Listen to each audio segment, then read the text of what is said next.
Hey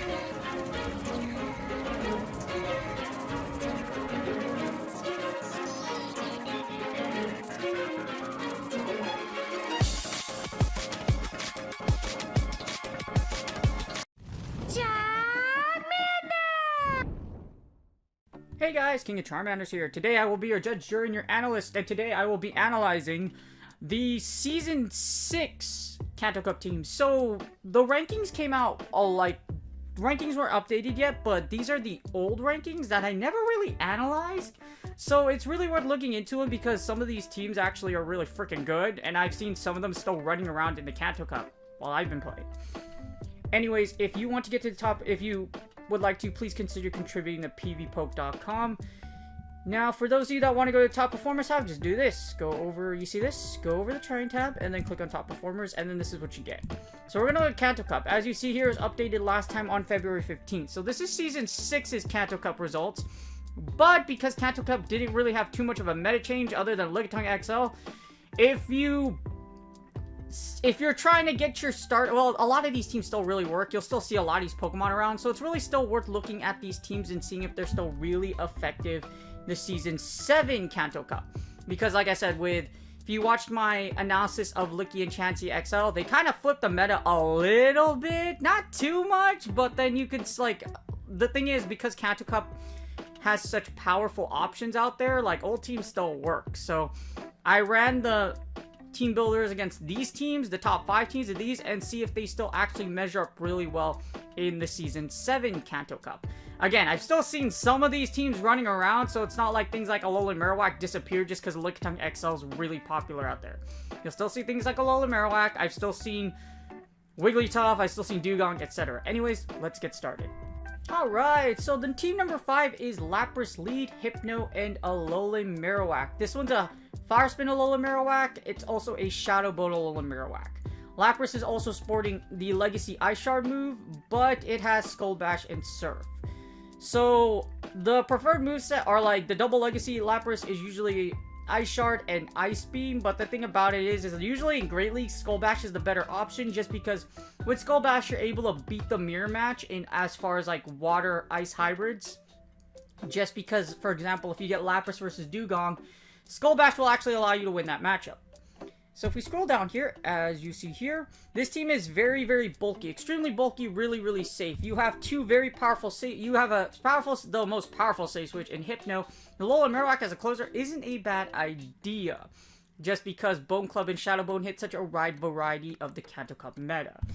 It's also very, very bulky. That's why you have amazing bulk, great coverage, and great consistency. As you see here, one big problem about this team is that Lickitung XL will run, it won't run through your team, but you're going to have to expend a lot of resources to take out a Lickitung XL and Chansey XL. But if you do not encounter either one of those two, as you see for the rest of it, this team actually does incredibly well, which is why it's one of the top 5 teams in Season 6. Scrolling down, like I mentioned, Lickitung is going to give you the biggest problem with this team, just because Lickitung is so strong, just because it has power-ups. So, if you don't see a Lickitung XL, you're in luck, because things like Lapras, things like a lot of other things this team does very well against. You're not going to see a lot of Persians. Persian has a strong chance against all these in the one shield, but you're not going to see a lot of Cantonian Persian. Trust me, yeah. Not a lot of Cantonian Persian, so don't worry about it. As you see, Lapras does beat a lot of the front row and covers the back row very well. Hypno's still the most powerful safe switch, so even if you do lose the lead with Lapras, you can safe switch into Hypno, break shields, and then realign accordingly.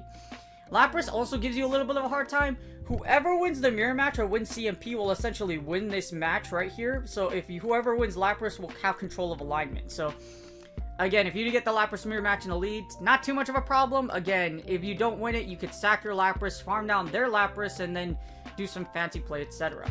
This team has a pretty low threat score, which is really nice, and other than, you're not going to encounter a lot of these, I don't see a lot of pop Lapras leads, a lot. I don't see, I've seen it, but, not too much compared to, I would say, Hypno lead, Alolan Amok lead, Snorlax lead, so I haven't seen Lapras lead too much in the Kanto Cup meta so far, but again, if you do get it with this team, if you want to use this team, you could Skull Bash in the mirror, and whoever essentially wins CMP or gets a Skull Bash in or baits correctly wins.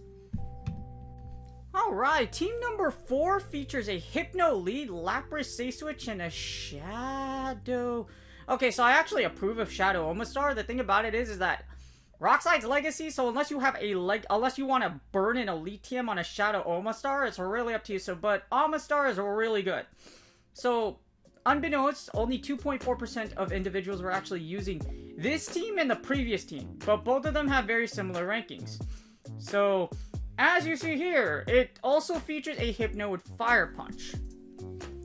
So, I think the reason Hypno has Fire Punch is well, it's actually really interesting because I kind of get it, because with Lapras, you already beat like other Laprases, etc. And Hypno, even though it doesn't have Thunder Punch, isn't necessarily a bad idea. With Fire Punch, you do take out Alolan Sandslash and Alolan Sandshrew, but it's still very interesting. But this team has an incredibly high rating and also has amazing coverage. Great bulk, safety, and consistency, but the big key about this team is that it has fantastic freaking coverage. It's absolutely amazing. And now with every team that freaking Lickitung XL. So Lickitung XL gives this team a little bit of a problem, just because if you try to safe switch into Lapras, Lickitung's power up is going to suck and it's going to hurt a lot. Along with that, because Omastar is also a rock and water Pokemon, Power Whip can essentially OKO Omastar just because it's double super effective. So, Lickitung XL is a big problem for this team. Other than that, again, like with most other teams in here, if you do not see either one of these two, you're doing pretty dang well. Hypno lead is very good because 1, it breaks shields, or 2, you can realign correctly. Omastar Shadow is also a monster just because UCG Fist, Rock Slide plus Mudshot is very, very, very powerful. And that's no exception to Omastar. With Hypno in the lead, you essentially give you give a lot of things, but there's one big problem with this team that I see. So if you scroll down here, where's okay, so Machamp isn't your greatest thing in the world, which is why you have Hypno in the lead, but if your back row does see Machamp, you're essentially dead. Machamp is very, very, with Cross Chop can essentially, I think with Cross Chop, it puts Shadow Omastar in a lot of danger, and of course with Lapras, you're not going to have a great time either. So, you see a Machamp in the back, you're going to have a very, very rough time if you don't have a neutral lead, or if Hypno loses hard to the lead. So, that's just the nature of rock, paper, scissors. Other than that, the one thing that gives you a really hard time is, other than Lickitung XL, is Alolan Raichu. Alolan Raichu is a problem just because of the fact that it essentially resists Hypno's attacks. It also, what it basically does is like Volt Switch does neutral damage, and it kind of gives you, with resisting confusion, Alolan Raichu has a very, very strong play with breaking your shield, etc. And if somehow, in some way, someone is running a Grass Knot Alolan Raichu, it can just destroy your back row down shield. So Alolan Raichu is surprisingly good against this team, even though Shadow Omastar kind of like, just because Mudshot's super effective against Alolan Raichu, this team's really weird, okay? You're not gonna just have a Shadow Omastar just lying around. Yes, Lord Helix is the greatest god, however, having an evil Omastar Shadow with Rock Slide Legacy, or if you're willing to burn Elite TM, just isn't worth it in the long term, unless you have like 9 Elite TMs like I do right here, because I like hoarding Elite TMs. But again, still a really good team. Again, Shadow Omastar is super expensive. Don't use this team if you're not willing to burn it, if you don't have one already, or if you aren't willing to like burn one just for science. Alright, so team number 5, team number 4, team number 3 all have very low percentage usages. I just have one question. Why the hell do you guys like legacy moves so much? I mean, yes, the percentages made the individuals did, like, practice and break these teams in. But, seriously, though, like, Dugong, Omastar Shadow, well, Alolan Marowak isn't really that bad, but you know I'm just being a hypocrite. Anyways, as you see here, this team does feature Muck, Dugong, and Alolan Marowak. This is a double, well, it's not a triple legacy Dugong, it's only a double legacy one, Ice Shard and Icy Wind. And then you have Alolan Marowak with Fire Blast. So Alolan Marowak with Fire Blast is a very interesting Pokemon. If you do happen to hit a Fire Blast through shields, you do big damage against pretty much everything. Yes, you're at Pidgeot you're trying to use to wall Alolan Marowak will essentially become fried chicken if you get hit by a Fire Blast. it will turn into KFC. You will go to Church's Chicken, but you won't be praying for a W. You will be praying that your Pidgeot lives enough and that you have a back row that can basically destroy your opponent, because Alolan Marowak just fried your poor little Pidgeot to the next grill on the outside of your backyard. Anyways, as you see here, this team is very, very expensive. Alolan Marowak with Fire Blast is a very ballsy mod just because Fire Blast takes so long to get to. If you miss and they shield, you're almost guaranteed to lose the switch scenario or whatever scenarios you're in, unless it's an Alolan Marowak versus something like because this is a Fire Spin one, against like Alolan Sandslash. But Dewgong is your safe switch here, and you have Amok in the lead. This team is basically designed to break shields, sack your Alolan Muck, or just like annoy the unholy hell out of your opponent, and then just finish it off with either Amok or Alolan Marowak in the back row if you safe switched into Dewgong. This team doesn't have a lot of coverage. Great bulk, great safety, good consistency. But the reason why it doesn't have a lot of coverage is because of this below. As you see here, Lickitung loves your team. Actually, any Lick Pokemon really does love your team. Yes, you do resist Lick, however, because Alolan Muck isn't the bulkiest mon in the world, you can't just body slam it to death. Along with that, Dewgong doesn't do a bunch of damage, and because of Alolan Marowak having Shadow Bone and not Bone Club, you don't have a lot of bait potential with this team. Alolan Muck's design is basically to break shields, and then Dewgong and Alolan Marowak can sweep the back row. Unless Alolan Muck encounters something like an Alolan Diglett, then you're kind of just screwed. But as you see here, this team actually does really, really well against a lot of combinations. And it has a very unique strategy behind it. But it's also very expensive, so Dewgong's been out for a very long time. However, this is why this team is very, very interesting. As you see, Alolan Graveler and Alolan Muck, or Alolan Golem actually, just kind of like give you a really hard time.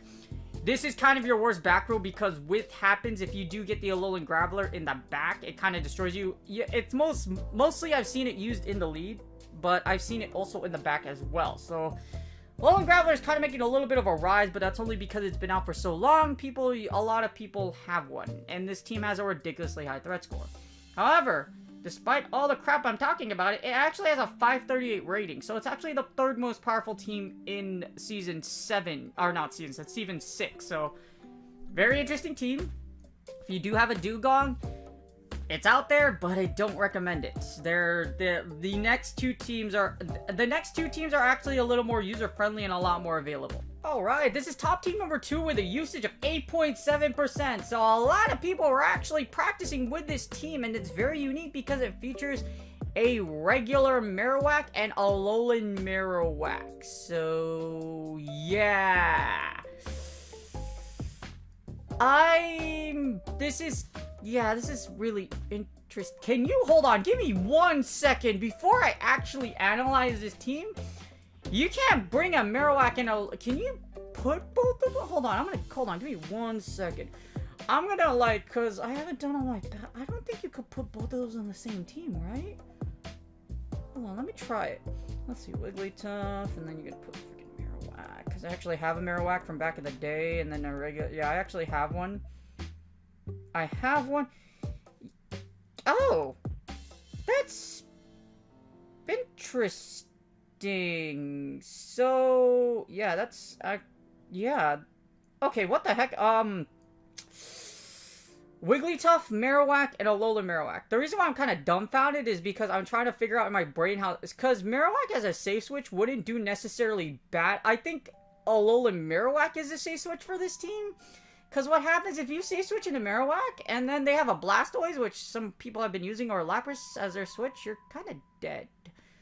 I mean, you could hit Earthquake, but it doesn't really matter. But if you... I'm kind of...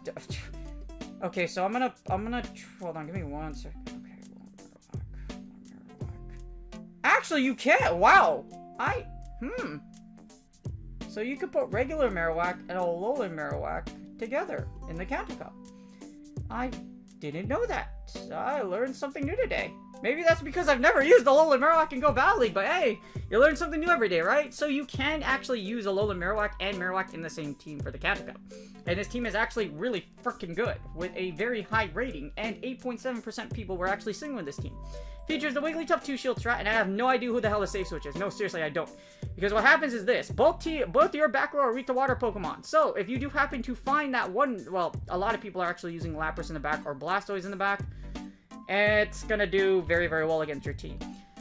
Great coverage, bulk, and consistency. Not very safe. I think what you're doing is essentially 2-shielding Wigglytuff your way through. And you're essentially gonna sacrifice Wigglytuff to have either Marowak and Alola Marowak try to, like, sweep the back row. But again, the water back row kind of, like, gives you a very hard time. Especially, like, the Lapras can also give... Lapras, I would say, especially just because of its ability to essentially just, like, gain a whole bunch of energy and just kind of, like, give you a hard time. But it does lose to Wiggly 2-Shield. So, as you see here, I'm not going to go too deep in analysis because this team is very, very interesting. Golbat gives you a hard time for your back row because it has Poison Fang and Weather Ball. Or, not Weather Ball, Shadow Ball. So... Golbat can give you... I haven't seen a lot of Golbats, so I wasn't really worried about it. But the thing, like I mentioned, Blastoise and Lapras. I've seen a lot of Blastoise and Lapras in the back row, and this can give this team a very hard time. I think with Marowak, this is a very unique team. So 2-shield Wiggly, sacrifice Wiggly, and then sweep with Marowak and Alola Marowak. But it's just because I really don't know how it operates. If you do have a regular Kanto Marowak, then I would give this team a shot just to have a little bit of fun. It actually does really, really well. But as you see here, it has a semi-high threat score. But again, it's essentially Wigglytuff with 2 shields, and then you have a Marowak, and then you farm out with Marowak or Alola Marowak, and then you sweep. But if you do get that water back row or ice back row, like I mentioned, you're kind of dead. Kinda. Not too much. But again, this team has a very high usage rating, 8.7% to be exact. So this team has been very widely used for the Season 6 Kanto Cup. If you want to have fun, I'd give it a shot. I actually want to give this a try, like, after I'm done making this video. I actually want to give this one a shot and play it in Kanto Cup and see how it actually does. Alright, now the most powerful team standing at number 1 is actually pretty accessible.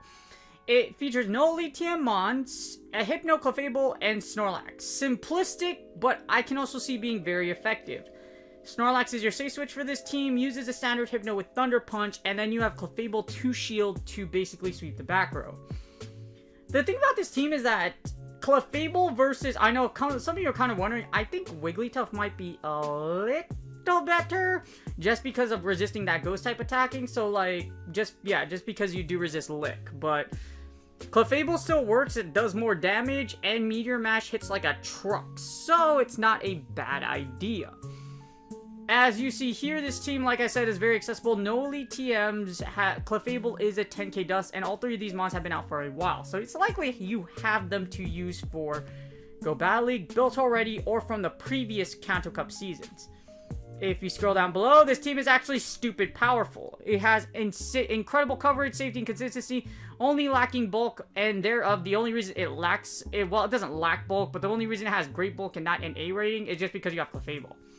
So, as you see here, this team is very, very strong. But I think the reason you have Clefable instead of, per se, Wigglytuff is just because fighting doesn't do neutral damage. Like, yeah, fighting moves don't do neutral damage. And then you have 2 coverages of Hypno and Clefable to take on Machamp and other fighters to leave Snorlax pretty safe against the fighter archetype in Machamp, Hitmonchan, or things like Primeape. So if you scroll down, there's not a lot of things that actually incorporate this entire team. Hypno does give Lapras... If you've played Hypno and Lapras, Thunder Punch does give you an advantage against Lapras because you can run through Lapras with 2 shields. It's also able to do... this team doesn't... It does very, very well. Yes, Chansey is a huge tank. You probably won't see it a lot. Lickitung is also... Like I said, just because with Lickitung, I think that's why Wigglytuff might be a little better. But as you see, this team has an insanely low rating, incredibly powerful, and really, really good. It says 3.2% of usage, so it was a unique team used by an individual, or very likely by an individual, and I like it a lot. Again, you can kind of like switch it out for Wigglytuff. The only issue is Machamp can give you a hard time if it has Energy Lead, etc. Still same effectiveness, but it does give you that extra coverage against Lickitung XL if you really want that extra coverage. It doesn't really matter, as you see here, still the same weaknesses, etc. However, you can use that as well. And then Clefable, if we run it against Clefable, as you see here, really little drop off in effectiveness. So love the flexibility of the team. You can either use Clefable or Wigglytuff, and I think it'll work just as effective as it will. Because a lot of things that will basically KO Clefable, like Sludge Wave or Sludge Bomb, will essentially KO Wigglytuff as well. Wigglytuff does have more bulk though, so Wigglytuff can survive longer. So again, you can interchange Clefable or Wigglytuff. It's really up to you. But this is an insanely powerful team even against the current meta. Just because Chansey and Lickitung are relatively inaccessible, even if you do encounter them though, this team should be able to take them down. It should do very, very well against them.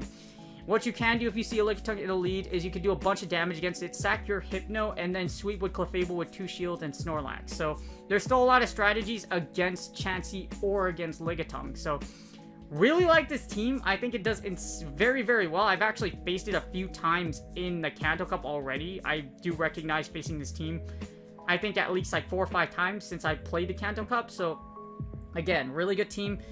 And it will get you a lot of, it definitely will get you a lot of W's. It has a 547 rating outside it, and like I said, even if you do see Lickitung or Chansey, this team can still do very well against both of the giant normal type tanks. And that's it. I hope you guys enjoyed the video.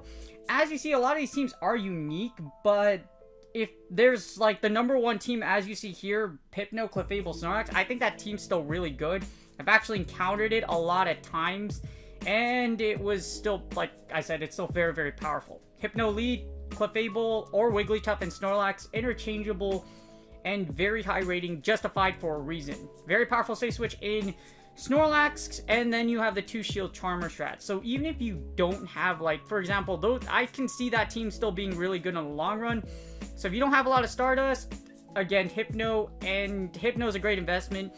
And Clefable and Wigglytuff only take 10k dust. Snorlax is also a great generalist. So, if you don't want to use your well, if you build one now and you can use it for like Master League, etc., it'll still be very, very good. So, again, the #1 team will still be very, very powerful. And Hypno, Wigglytuff, Clefable, and Snorlax all have long-term use in Great League. So, they're not a bad investment if you don't have them right now. A lot of these teams, as you see here, like the ones with like the Muk Dugong team, some of them are kind of like, oh, there's an elite team, but it goes to show you that things like Lapras, Hypno, Alolan Marowak, Clefable, and Snorlax are still very effective in the Kanto Cup.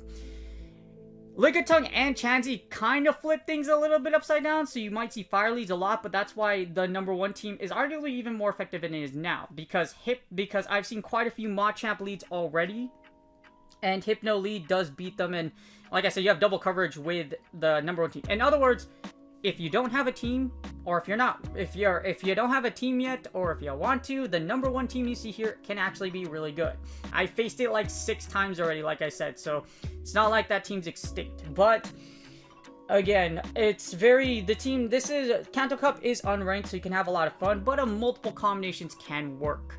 For those of you like me that still really, really want your Stardust, because 4-0s and 5-0s still get you a lot of dust if you get them. So still recommend that you actually, like, use this for practice, have fun, but also, like, if you want to try and win, that's not a bad idea, because, like I said, that Stardust you get is still pretty dang good. If you haven't done so yet, please like and subscribe. All you have to do is, if you look over on the screen, if you float your mouse over to the bottom right, there's a little thing that you can hover your mouse over, and you can easily subscribe by clicking the sub button that pops up from that little box. I really do appreciate the support, you guys. Again, I hope these videos are helping out or give you a little bit of perspective of how things can work in the future.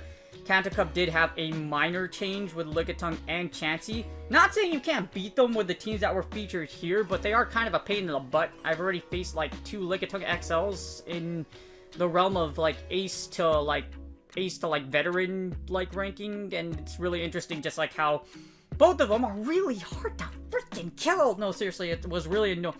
I won one of them, but like it was really annoying. It was like super annoying. I'm like, dang, this thing, like, God, it has a big butt. Anyways, as you see here, again, it's a lot. Just have fun. You want to win, you can win. Other than that, do your battles for Stardust, or you can take a break up until Season 8. Once Season 8 news finally releases, I will make a video as soon as possible, but so far, let's just hope Niantic doesn't do the same day drop of updates or like Season 8 info like they did for Season 7. Seriously, y'all need to work harder down there in Niantic. Well, as if you don't earn your paychecks as enough. Anyways, good luck on you guys, go Battle League sets, and again, as soon as Season 8 data drops, I'll go ahead and release those videos. Good luck on your Go Battle League sets, and I will see you guys on the next video. Ciao!